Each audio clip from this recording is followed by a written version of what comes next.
Juicy Toyota Celica and MR2 news for you guys today. I can't wait to cover that. Also, we have some new renders we'll discuss. We could be getting massive power on the new MR2, and Celica will break down maybe how that could happen. Big maybe. Remember yesterday's video, we talked about how Toyota's next generation hybrids are really going to be very impressive, and their plug-in hybrids are going to provide incredible amounts of range. Well, this new article from Automotive News gives us a really good idea where Toyota is headed.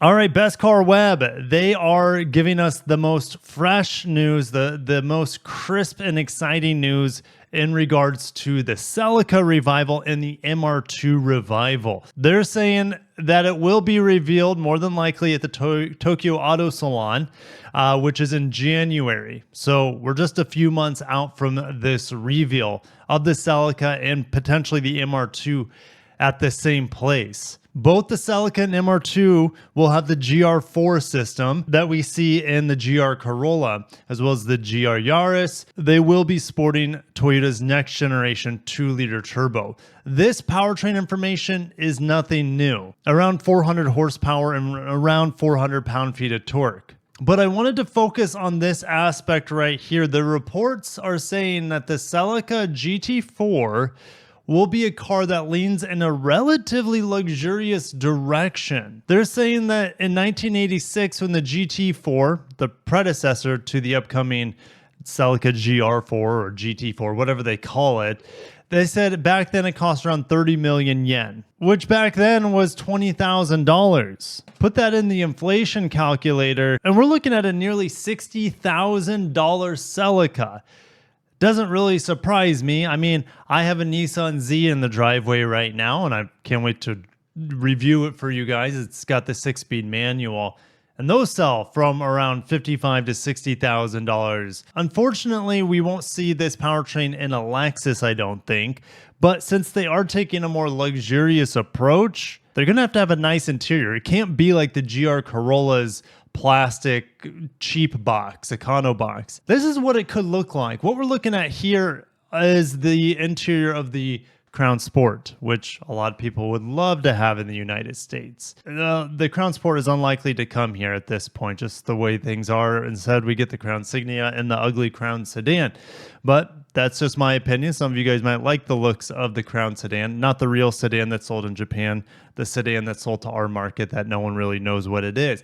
Regardless, we could see this sort of interior. Now, what I would like to see changed is I hope they would get rid of the bronze accents here on the door handles and the interior dash trim and the vent trim, the volume knob trim. Just black that out or put a different finish on it because it doesn't match this red and black interior. Now, this area would change if it was a manual, but if it's an automatic, they might just keep the shifter. But look how we have that dimpled material around the shifter. It looks like this area with a sparkly glossy black is a little bit different than what we see on the models here stateside. So 8-speed auto, of course, is an option, and 6-speed manual is the standard. So the reveals of the MR2 and Celica will be in January 2025. That's what they're saying. We'll see, though. We know how Toyota, I mean, obviously it's not an official announcement, one, so that it'll, the chances of it moving are quite high.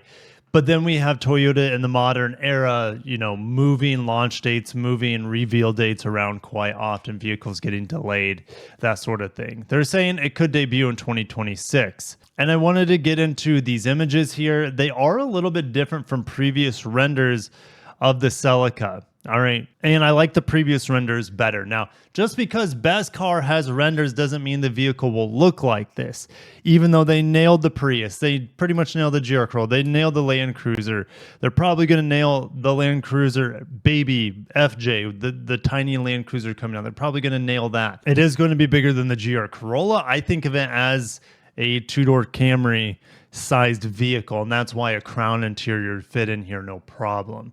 All right, but looking at the front end, on the new one at the bottom, they added these slots right here, and they added kind of like these LED strips with fog lights down below. All right, is that going to make it to production? I have no idea. And in fact, it could look nothing like this, but it's fun to talk about. If we compare the back, what has changed? Well, we have filled in rear taillights. They got rid of the light bar that went across the bottom.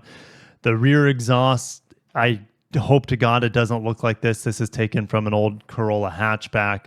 And they added some more blocks here for, I don't know, additional aerodynamics. Again, the top one maybe looks a little bit better. I think the taillights look better on the bottom. But if it does look like this, it's going to be kind of like a 3-door with a lift back here. It won't be a trunk. And I think that would be pretty exciting for a lot of people. But the side mirrors are the same. The side profile is the same.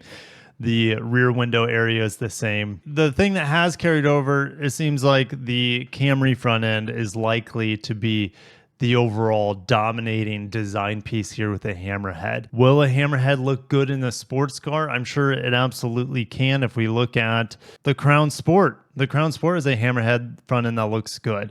If we look at the Prius is a hammerhead front end that looks good. So the Celica or the Celica GR4, whatever they're going to name it, I think it's going to look pretty strong, even though it might give you too much of a Camry vibe, and I get it. MR2, I hope it doesn't look like this. It's too blocky and strange looking up on the front.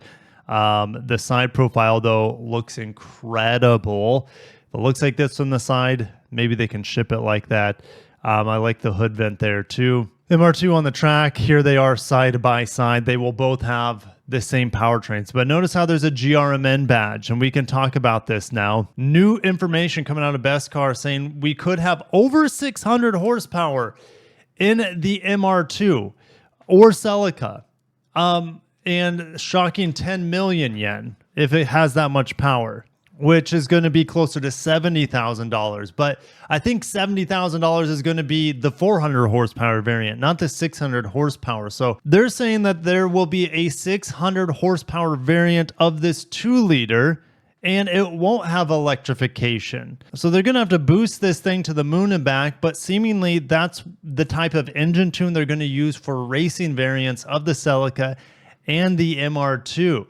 But they're saying for Japan, their GRMN could be available in really, really low production volume. Let's say 100 or something. You could have a GRMN with 600 horsepower, but they're saying it is race only. But even though that's probably likely, I wouldn't be surprised if Japan had a low allocation of these really high output engines in a GRMN MR2. The Celica in the States will have 400. The MR2 in the States will have 400 horsepower. There will be other engines developed with 300 horsepower. That's going to be your mass-produced engine, replacing the 2.7 liter that we see in a ton of Toyota hybrids or even non-hybrids right now. The 2.7 liter, it's not going to have a long shelf life, seemingly. This 2 liter is going to replace it quite soon, which is a surprising development for Toyota. They like to keep their engines around for a long time. We know that these dynamic force engines from Toyota, they're not perfect. They are very efficient and they do have good torque, but I don't know if they meet Toyota standards in terms of power efficiency.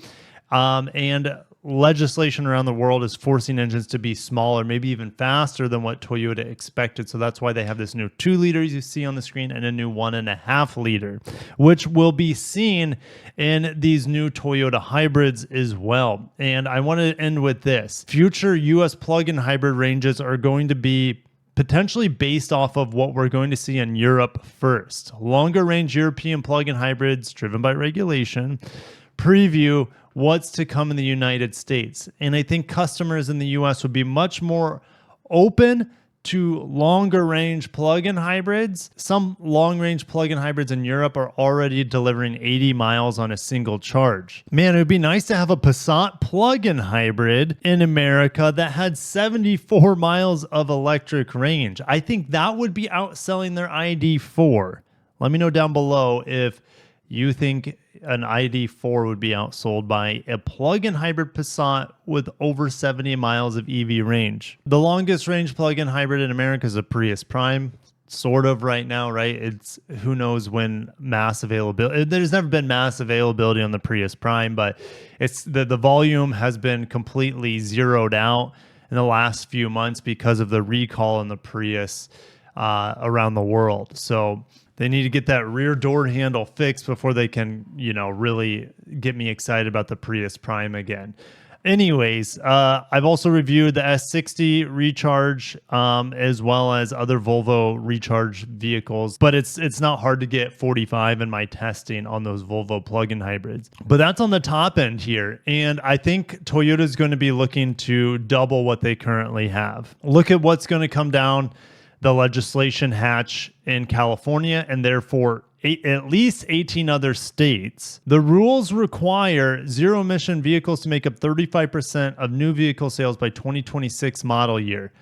I don't understand how that's going to happen, guys. It's just 2 years away, and the market's struggling as a whole to get past like 8 or 9% right now. So I think this is going to be modified in the coming months or years. Before 2026.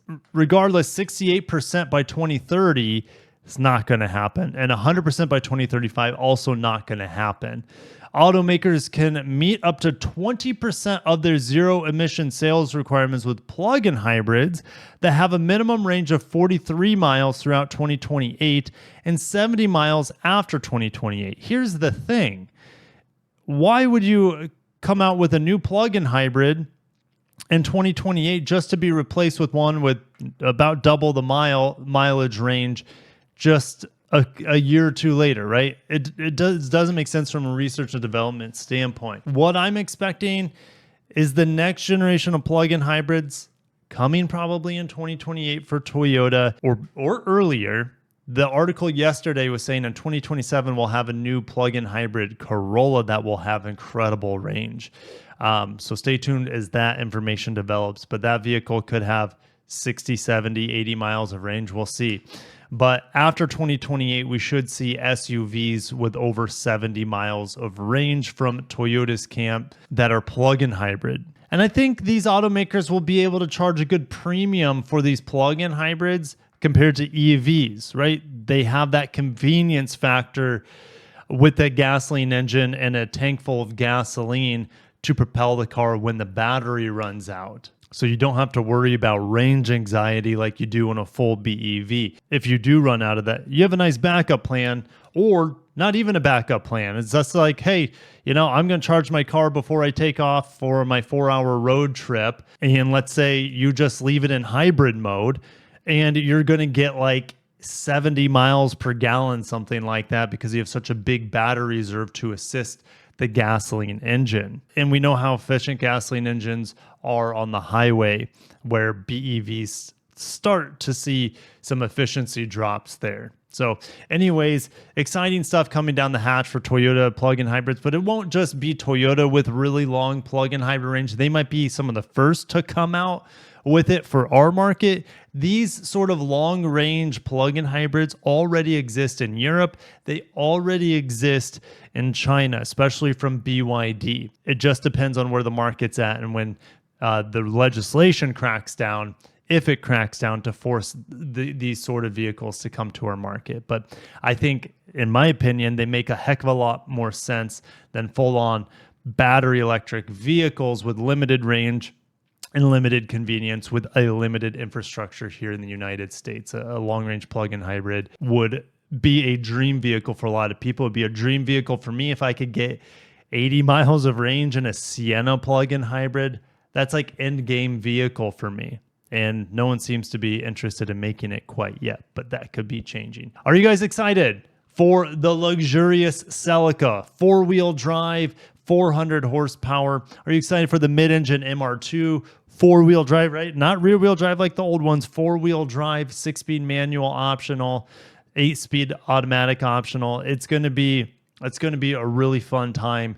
It already is a fun time, in my opinion, for these Japanese automakers with their sports cars. And I can't wait to drive 2 amazing sports cars. One for sure sports car this week. I have the Nissan Z 6-speed manual and the performance trim. And then I also have my favorite car, probably currently in production. It's hard to argue it, the LC500 convertible bespoke edition. So stay tuned for both videos on those cars. Thank you guys. I'll catch you in the next one. Stay tuned for more Toyota updates.